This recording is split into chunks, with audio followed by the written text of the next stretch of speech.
What's going on YouTube? This is ParkerLad88 coming at you with another video. Today I've got an opening for you guys of the new Monarch Structure Deck. This is the very deck that I'll be playing at the Charlotte Regional coming up this weekend. So let's go ahead and crack it open and let's see what's in it. Well, I mean, we already know what's in it, but let's actually get a good look at it. So let's move these off over to the side.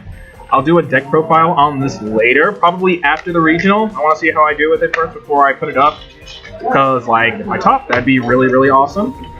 This is going to be the first deck I actually legitimately try and, you know, top with. So we got our instruction booklet. We have got our mat / thing that tells you all the neat stuff that can synergize with Monarchs. Here we go. This actually makes me really, really sad because this would look so freaking cool as like an actual cloth mat, which I actually hope it is. Maybe it turns into a cloth mat one day. Pretty sick. So, there's that. And then, of course, we have the actual deck itself. Huh. That's new. I thought they were supposed to have Erebus on the front, but anyway, that's cool. Alright, let's get this thing open somehow, some way. There should be like a little thing.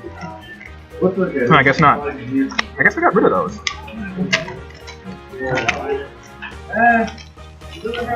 Alright guys, so here are all the cards in the Monarch Structure Deck. First we have, looks like they changed the name to Ether. Almost sounds like you're saying Ether with a lift. Anyway, so we have Ether, the Heavenly Monarch. So for those of you guys who don't know what this does, so whenever this thing is, well, like all the other Mega Monarchs, you can tribute summon this by tributing one tribute summon monster that's already on the field. And then if this card is tribute summoned, you can send 2 Monarch spell traps to the graveyard in order to special summon another Narc out of your main deck. Either one of the original Narcs, or you can summon one of the Mega Monarchs. So that's pretty cool. It helps you, it kind of pseudo searches your deck. It helps you get bodies on board so you can put damage and stuff. And then it also helps to put Monarch spell traps in your graveyard to do other nutty things with.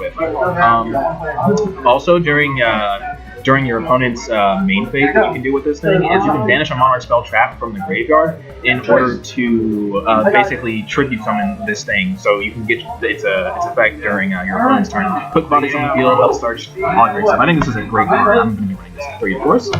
And then we have the other one. We have Erebus, the Underworld Monarch. So the same way that Aether does, whenever this guy is tribute summoned, you can send 2 Monarch spell traps to the graveyard, and then you get to shuffle a card back into the deck and either your opponent's hand, in the graveyard, or on the field. So it's really, really cool. Spot removal that doesn't target is a really big deal. In fact, it's inspected back. And since a lot of stuff that's sent to the graveyard triggers, or when it triggers, it gets destroyed. When it destroys, it gets triggered. The fact that he prevents that is really, really good. So we got him. And then we have Eidos, the Underworld Squire, which is basically baby Erebus. So this guy gives you an extra normal summon, and if he's in your graveyard, you can banish him in order to target one of your other little dudes, which is going to be usually this guy. Special summon back to the field. So he's really, really handy to help you get your Narcs on the. Then we have Edea. I guess they changed the name to Edea or Edea, whatever, however you want to pronounce it. Anyway, so what this guy does is when he's normal summon, you can fish out another one of your little guys. Basically, this guy is the main guy you're going for, from your deck, so you have your tribute monsters. So you normal summon him, get him, and then you have 2 tribute. Then you have 2 tributes, you know, for these guys. And also, whenever it's in the graveyard, you can get back one of your banished Narc spell traps. So that's pretty good. Then we have the other thing. So it looks like Pantheism. This is the draw card for them. So you discard a Monarch spell trap, draw 2 cards, and then you can banish this in order to pick 3 Narc spell traps, and then your opponent selects one of those. So this is like really nutty cards as well. Then other stuff we get Caius, Zubor, Granmar, Moius, Thestalos, Ryza, and then we're on to the Vassals. So that's pretty cool. So first we have Lucius, the Shadow Vassal. So for this, you banish a 1 level 5 or higher monster. So basically, you banish an Arc from the graveyard to summon this guy. You can't, especially from the extra deck. Whenever you do that, And if this guy is used for a tribute summon, you can look at all your opponent's face downs, and your opponent can't respond to this effect. So a really nutty thing you can do is activate the Narc effect, change this guy's effect so his resolves first, and your opponent can't respond to your Narc effects or anything else that activates, so it's pretty cool. Then we have Mithra. I love Mithra. Mithra is actually my favorite. This is Minions of Org. So what she does is you can special summon her by placing a token on your opponent's side of the field. Of course, you can so summon the extra deck. When she's tributed, you get an extra normal summon. So a lot like Eidos, she gives you the extra normal, the extra tribute summon, which is pretty cool. Because you can special summon her, you don't have to use your initial normal summon to bring out Eidos. So you can be like tribute summon for a Narc and then tribute summon for another Narc, or you can go for one of the big Narcs now because you already have a tribute summon monster on the field. Very, very cool. So now we have Landrobe, the Rock Vassal. Let me go ahead and read this guy off to you. So if this card is in your hand, you can target one face-up monster your opponent controls. You cannot special summon a monster from the extra deck. They all say that. Also, special summon this card, and if you do, change that monster to face down defense position. So it's a way to put down problem cards, which is pretty cool. And then when this card is tribute summon, you can basically grab one of your vassals or one of the squires and add it back to your hand. Then we have the Frost Vassal. We know what he does. So we have this guy, which is basically Baby Thestalos. So what Baby Thestalos does is you discard a card, kind of how regular Thestalos discards a card and special summon it. To special summon him, and then whenever he's tributed, you can look at one of your opponent's one card in your opponent's hand and banish it till the end of the turn. So kind of pseudo hand ruling Baby. So that's cool. So next up we have Garum, the Storm Vassal, which is Baby Ryza, of course. So what Baby Ryza does is you can return one tribute summon monster to the hand in order to special summon him, and then whenever he's tributed, you can add basically a vassal or a squire to your hand.